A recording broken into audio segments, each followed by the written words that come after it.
Hello, I'm Emma from Sick Puppies. Be sure to check out my interview on forbassplayersonly.com.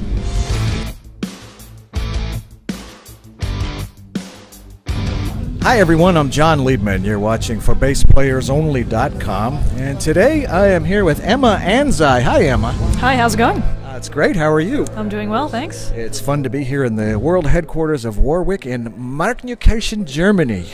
It's it's been a really awesome experience. Actually, it's my first time. Mine too. Oh, is it? Yes. And your band is Sick Puppies? Yes. Okay. I want to hear all about it, but I'd like to start from the beginning. I'd like to know a little something about you and your musical upbringing. How would you describe those early days, those early years, musically speaking? Musically speaking, well, we're a band from Australia. No, I mean you personally. Growing up, your family. Did you come from a musical family? No, I didn't actually. Both my parents they don't play any instruments. They weren't into music really at all. And I just when I was a kid, my dad's Japanese, so I moved to Japan, and it was kind of lonely because as a foreign kid in Japan, you couldn't really make friends easily, that kind of thing. And that's how I got into music. And did you stand out a little bit next to all the Japanese kids? I did. I looked a little different, and I didn't really know the language that well. I was about 7 or 8. But I bet that at that age you pick it up pretty quickly, though, don't you? You do. Actually, no. Was I 7 or 8? I moved around a lot, but I think the last time I was 13. Sorry.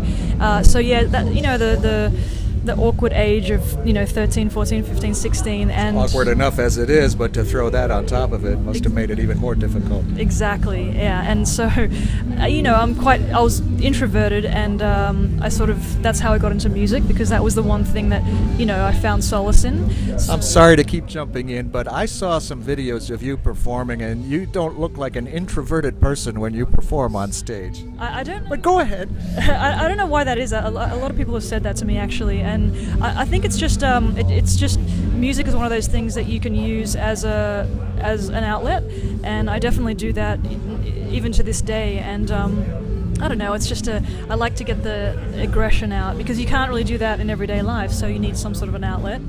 Things happen in your life that you need some sort of an outlet for, and music is great for that, especially for me. So yeah. Well, what attracted you to the bass?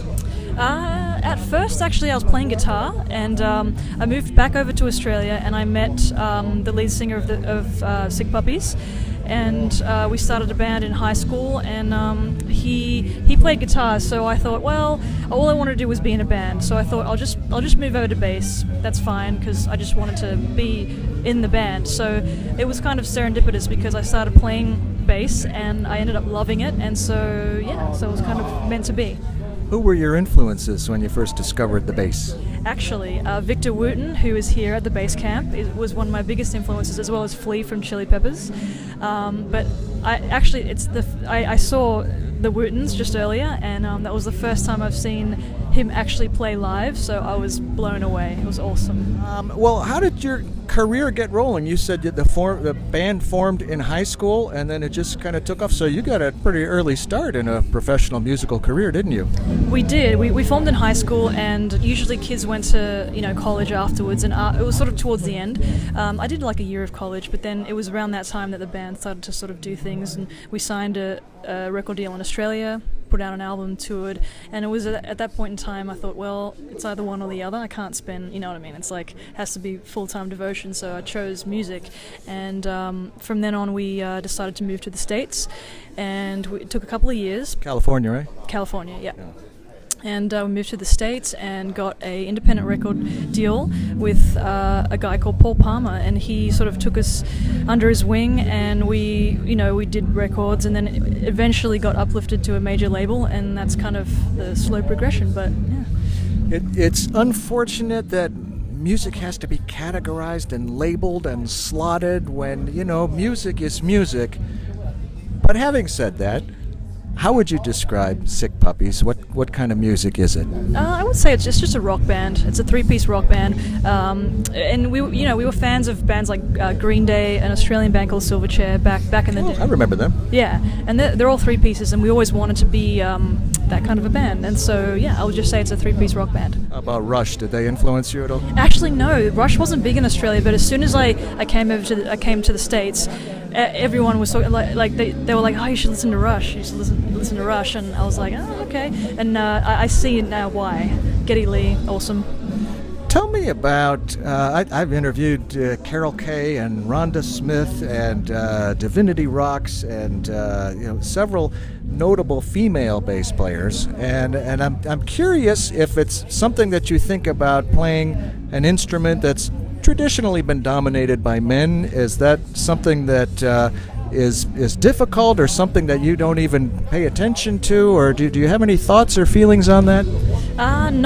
No, actually I didn't. At first all I wanted to do was play music. I was a little bit of a tomboy anyways, so that kind of played into it, but not really. I did think, when I was playing guitar though, I did look at bass and think it might be a bit difficult for the old fingers, but after playing it and practicing and stuff, it's not really as difficult as I imagined, like just pressing down those strings. Well, but I mean the reaction from people. Do you ever get people that say, "Hey, you play pretty good for a girl"? Yeah, you get that all the time, and that's part and parcel. I think just because it's just the way it is, it is a male-dominated industry, especially the rock industry.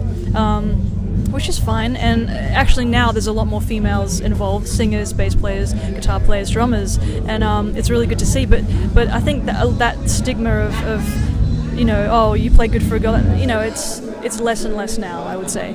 Well, that's good. I'm glad to hear that. What's keeping you busy these days? We're touring. We put out a third album on Capitol, and I don't know. We're just touring. And my free time, I like to seek out bands that I'm kind of into, or artists that I'm into. And just recently, actually, this artist called Blue Starley, I'm going to do a little bit of bass and vocals on his album, and he's from Detroit. Back in the States, so doing a little bit of that. So am I. Did you know that? Really? Yes. Oh, nice. Yeah, you might know of the artist. Do you know Blue Starley? I may have come across him, but don't know him real well. Yeah, but so just side stuff like that, but mainly touring. Now, I mentioned that we're at the Warwick headquarters. I also said Markneukirch in Germany, and I throw that in again because it's fun to say, and I've been practicing all week.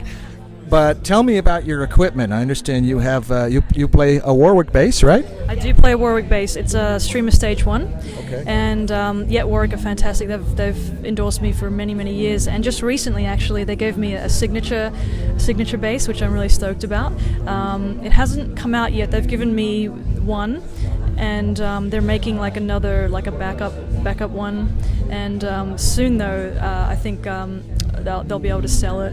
And so I'm pretty stoked about that. Well, congratulations. You should be. Tell me what you like about your Warwick bass. I've always loved Warwick. First of all, when I first saw it, they just look good, for starters, but it's not about the way it looks, it's about the way it sounds. And I remember when I was about 15, 16, I was in Australia. I went to some music shops to test out basses, and I'd plug one in, play it, plug the other one in, and I came across a Warwick, and I was like, wow, it just because it's got the active pickups, and I was kind of interested in slap kind of early on, so I was like, it definitely makes slap sound amazing. So yeah. How about the future? You look pretty young, and I think you still have a lot of notes left in you. What else would you like to do that you haven't already accomplished? Well, I mean, from where we've started in Australia in a garage, I'm pretty stoked with where we've come, and the fact that we get to come to Germany. Well, I get to tour the world, and I come to Germany for the Warwick Bass Camp, stuff like that. That's amazing. I'd just like to keep playing and keep learning, and especially being at this bass camp. Actually, it's really inspiring because there's all walks of life. There's students, there's professors, that kind of thing, and it just goes to show you never stop learning. No matter how. You can even be a professor like Victor Wooten, and he says himself, I'm still learning. So, yeah, I'm still learning, and I look forward to it. Well, aren't we all? Okay, last question, Emma. What would you be if you weren't a bass player? Something outside of music? Honestly, I don't know. And I mean, I've thought about it, but I think that's one of the things that kept me going, is that I had no other choice. You know what I mean? Like, and when there's no backup plan, you have to make the first plan work. But honestly, I don't know. Well, I'm glad to see you're making it work. Well, great catching up with you, getting to know you. Emma Anzai, Sick Puppies, much luck, continued success to you. Appreciate it. Thank you. From the Warwick headquarters, Mark Newkirch in Germany, I'm John Liebman. You're watching for BassPlayersOnly.com.